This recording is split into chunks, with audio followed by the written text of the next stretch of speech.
hands with Indians, and they're all sitting around and planting corn, and they have this stuffed turkey sitting on the table, and it's all this big happy thing. That's not really how it happened. Though it did begin historically with the pilgrims who came over. They were outnumbered. The pilgrims are outnumbered over 2 people to every 1. The Native Americans were warriors. They were trained. The pilgrims who came over had just lost a whole bunch of people on the harsh journey when they came over on the Mayflower and the other ships. They had really bad diseases that struck people. It was pretty brutal, and they got here about the beginning of winter, so it was very harsh. And the natives taught them how to survive, but there were still language barriers and certainly cultural issues. And there were these people who came over who, the natives didn't really know how to take them, and so the meal when they sat down and ate together was actually really intense. It wasn't this happy everybody holding hands and thanking God for what all God was doing in their life. It was really intense, and they had to learn how to live with each other. It was this bizarre give and take relationship, and they made it work. And I think that's so telling, because as Christians, we cliche people so often. And we're like, oh, just, have joy in the Lord. And people are suffering. People are really struggling. I have an article here. It's kind of a little bit of a depressing study, but we're going to talk about what to do with that and how to flip this around and how to find hope. The title of the article, it was written last year. It was written this year, June 18th, 2019. This is PBS NewsHour. And the title of the article is Suicide Among Teens and Young Adults Reaches Highest Level Since 2000. In the last decade, suicide rates among young people has increased by 56%, according to the CDC. It's the second leading cause of death among young people today. Depression rates are even higher,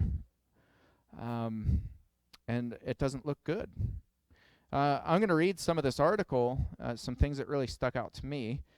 It says, the rate of U.S. adolescents and young adults dying of suicide has reached its highest level in nearly 2 decades, according to the report published today in the Journal of the American Medical Association. In 2017, there were 47% more suicides among people aged 15 to 19 than in the year 2000. Overall, there are 36% more people aged 20 to 24 living in the U.S. today than in the turn of the century. With more than 6,200 suicides among people aged 15 to 24, suicide ranked as the second leading cause of death for people in that age group in 2017, trailing behind deaths from unintentional motor vehicle accidents, which claimed 6,697 lives. Jumping down, it says, but Myron cautioned that the study did not identify causes. Instead, they said that now the upward trend has been identified. More research can be done to pinpoint the factors contributing to the deaths. Then it gives some charts. Jumping down to the last couple paragraphs here. The CDC has linked increased drug use to suicides and recommends a number of prevention measures, including encouraging adults to limit access to prescription drugs in the home. In other words, young people getting into to pill cabinets, and they begin with taking prescription pills, and then that kind of progresses from there. For adolescents, using social media in a way that detracts from face-to-face interactions could be particularly detrimental to mental health, said Victor Schwartz, Chief Medical Officer at a suicide prevention nonprofit, the JED Foundation.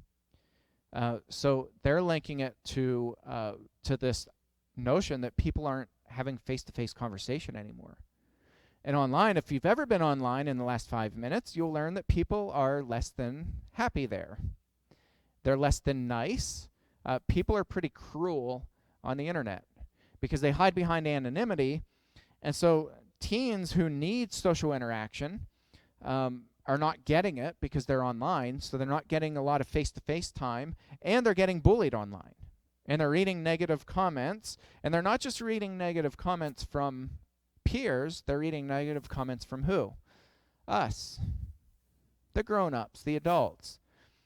I was talking to my mom about this the other day because in our line of work, we see suicide rates that are very disproportionate to the rest of society. If you take a random sample and you compare that to attempted suicide and depression among people who've been abused, those numbers skyrocket. It's almost expected that if you've been a victim of domestic violence, of sexual abuse, of spiritual abuse, and those sorts of things, that your depression rates are off the charts. Attempted suicide levels go way up. And so there becomes this big question, what do we do about that? What do we do about that? We know it's a reality. And I was talking to my mom the other day about this, and she said, she made a good point. She said, in our current political climate, she's like, everybody has an opinion about which politician they hate, and they air this all over the internet as if this is like the pivotal moment in their life. She said, you can't get away from it. You can't get away from the negativity. She's like, I dread going on Facebook or any other social media because people are just so opinionated and nasty. And I agree with her. And I think about this, and I've actually had to distance myself from friends who I used to be really close to because they're so opinionated about who's president and who's not president and what this congressperson and this congressperson. They're so angry constantly. And there's a lot of research that shows that neurons that fire are neurons that wire. So in your brain, if you have this constant negativity, if you have these constant thoughts of hopelessness and despair, your brain actually begins to hardwire itself to think that way. And some of you may have experienced that at different times in your life where you get in the car and you put the keys in the ignition and you start getting anxious because you're like, the car's probably just going to blow up when I turn the key, right?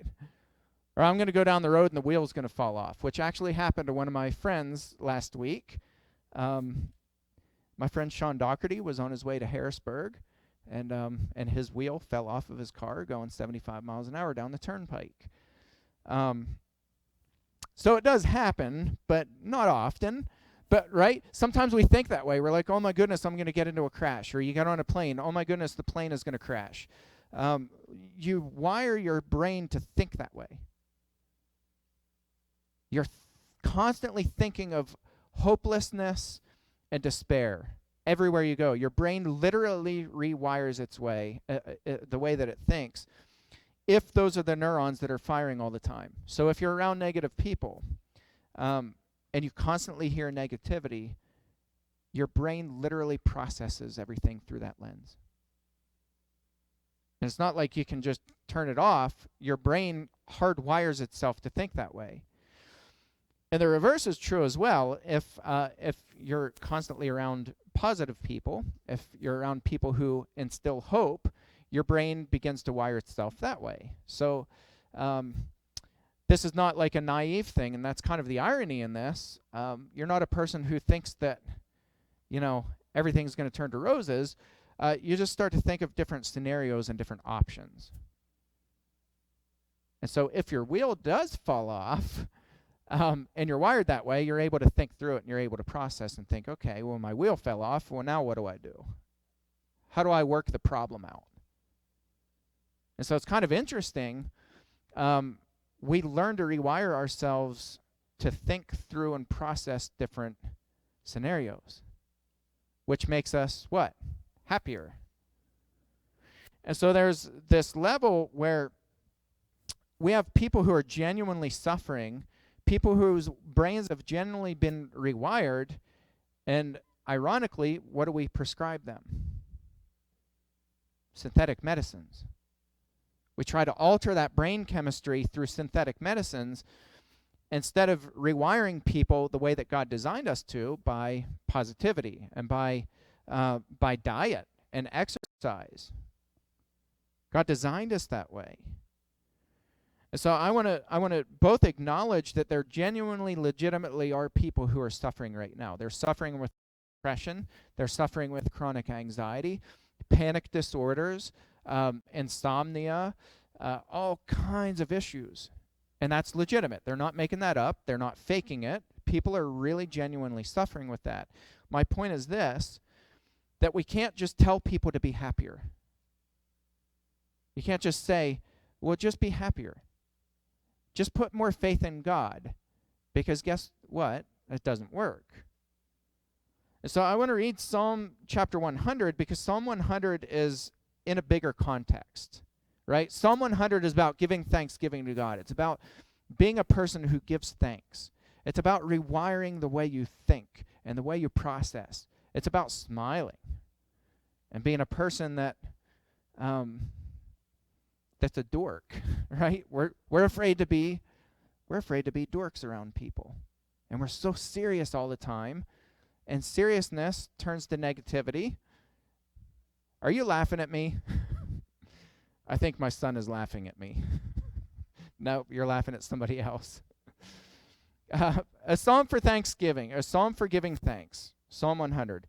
Make a joyful noise to the Lord, all the earth. Serve the Lord with gladness.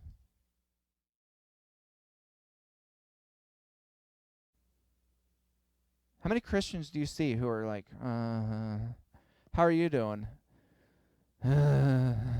Fine, right?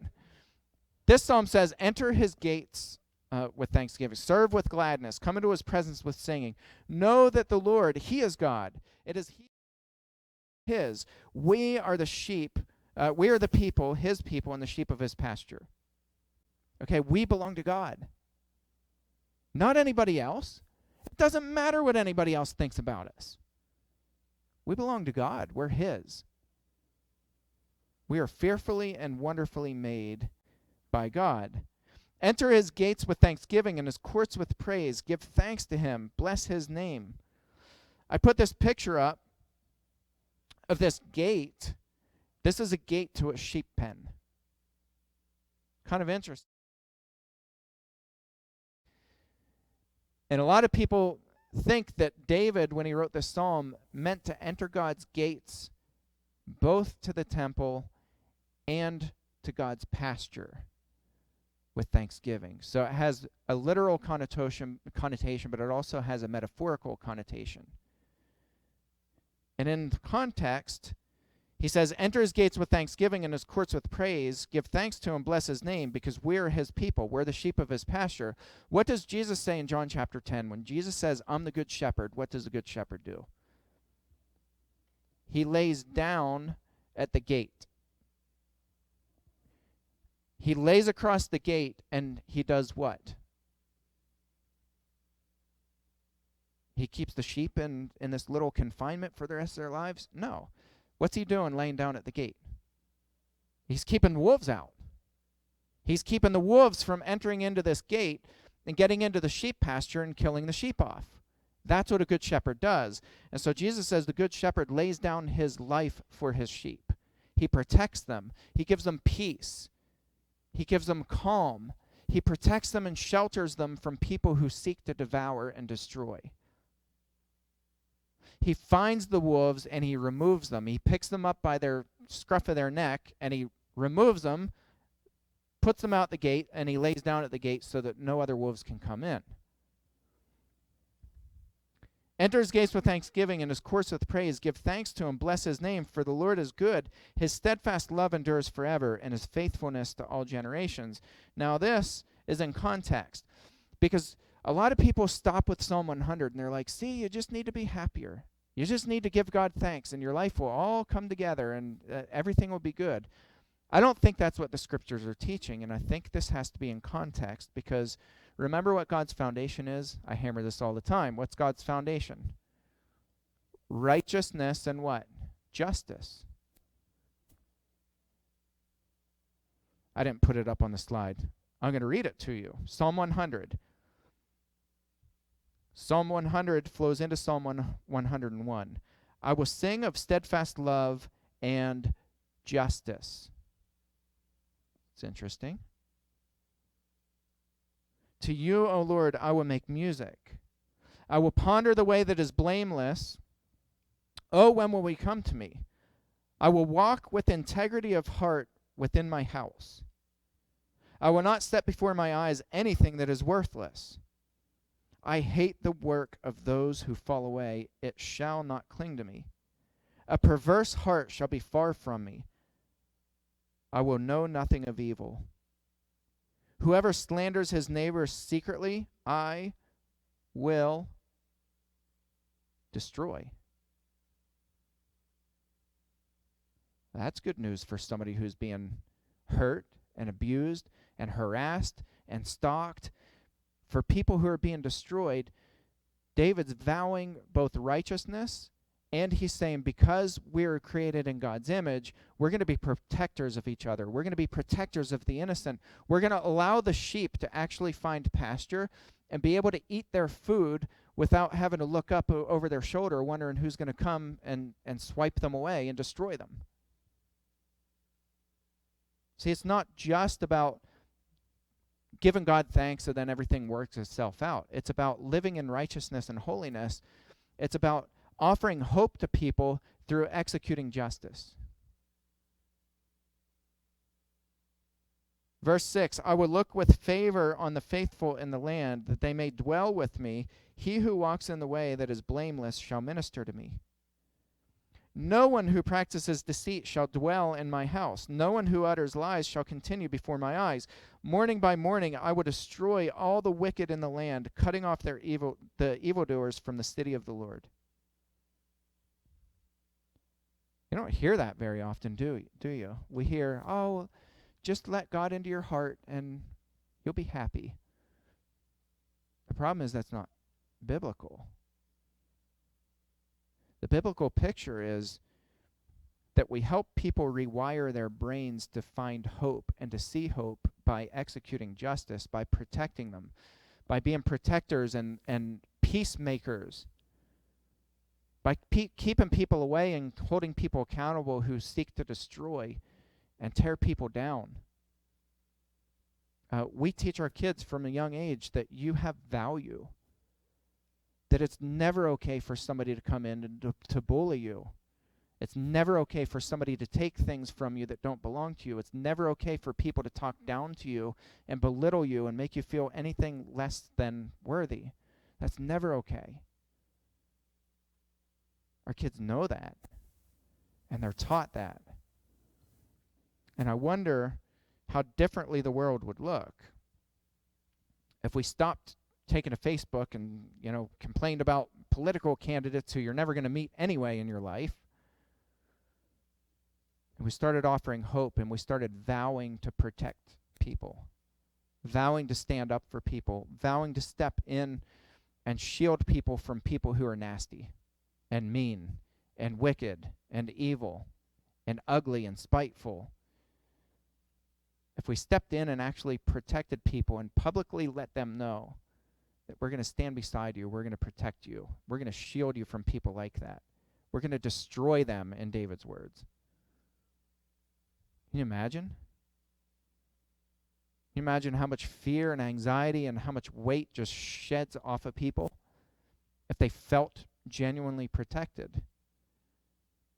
So we go back and I reread Psalm 100 in its context. Make a joyful noise to the Lord, all the earth. Serve the Lord with gladness. Come into his presence with singing. It is he who made us, and we are his. We are his people and the sheep of his pasture. Enter his gates with thanksgiving and his courts with praise. Give thanks to him. Bless his name, for the Lord is good. His steadfast love endures forever, and his faithfulness to all generations. Let's think, as adults, let's think and process before we open our mouth. We need to give more thanksgiving. We need to be joyful. We need to show our kids that there's always hope, and that our hope is in Jesus Christ, and that God is a protector and a defender of the innocent, the vulnerable, and the poor, and God restores that which is broken. that Jesus bled for us, that he died for us, that God sent his only Son so that we can walk with him forever. That's worthy of celebration. That's worthy of thanksgiving.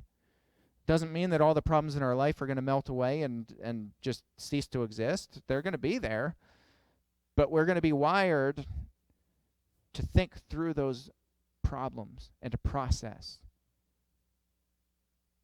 and to put our hope in God where it belongs, because we are his and we're the sheep of his pasture. God is holy. He calls us to be holy. In a moment, we're going to sing the song, Holy, Holy, Holy, is our invitation song. Bask in those words. Really think about these words as you sing them. Think about the meaning of this and what it means to be a holy people. Holy means to be set apart, to be different. Let's think about that. If there's anybody this morning who has not taken that step to put Christ on in baptism, or anybody who has any prayer needs, we would invite you to come up, or you can go back. Our shepherds will be in the back as we all stand and sing this song together.